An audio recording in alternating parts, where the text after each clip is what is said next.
Big bills with little accountability. That's the headline out of South Suburban Dalton tonight, where an investigation into Mayor Tiffany Henyard's administrations revealed more examples of taxpayer money used for questionable purposes. Former Chicago Mayor Lori Lightfoot is the one who led the probe.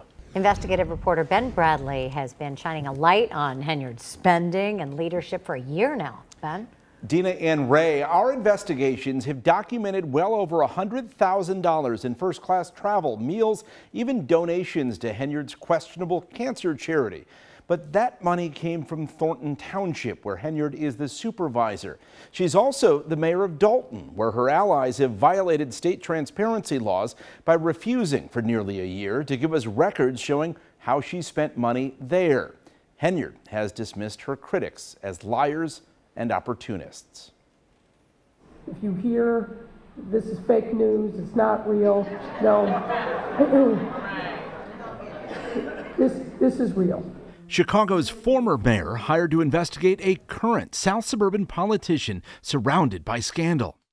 I know how I felt when I started seeing these numbers, so I can imagine how all of you are feeling after all this time being in the dark.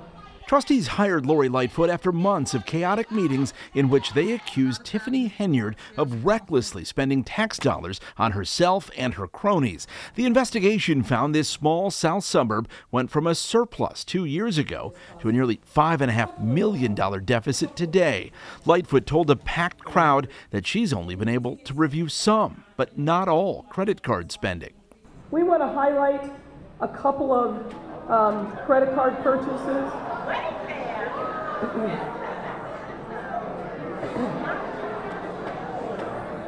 You're having the same reaction that we did when we saw her. Lightfoot questioned 3 Amazon purchases in a single day, totaling more than $43,000, an unexplained Wayfair purchase of $7,699, PayPal money transfers, and gift cards, all charged to the village.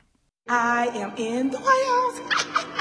Lightfoot also noted Henyard's well-documented taste for travel, paid for by both the village and the township. WGN Investigates uncovered $67,000 in unexplained travel in just 4 months by Henyard and her allies, some of it first class, and included a more than $9,000 stay at a Four Seasons.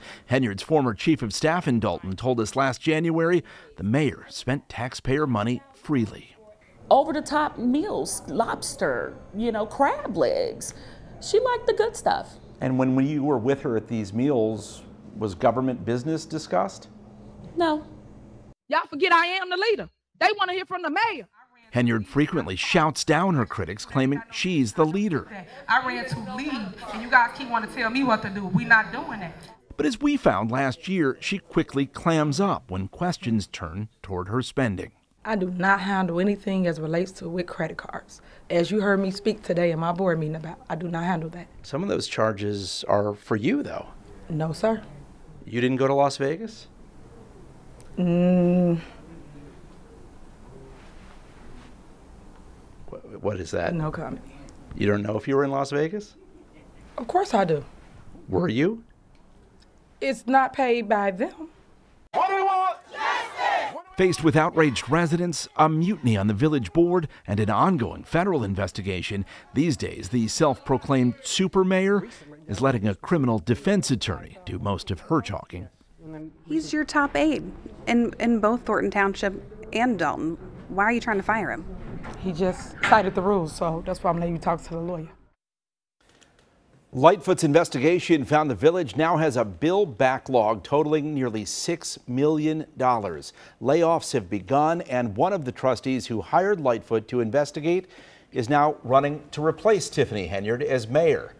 But the election is not until next year. We've been hearing the shock and the anger from the residents in Dalton at the various village meetings. What happens now for town going forward? Well, that federal investigation is still looming large. Tiffany Henyard is still in power, though trustees have blocked her at every step of the way.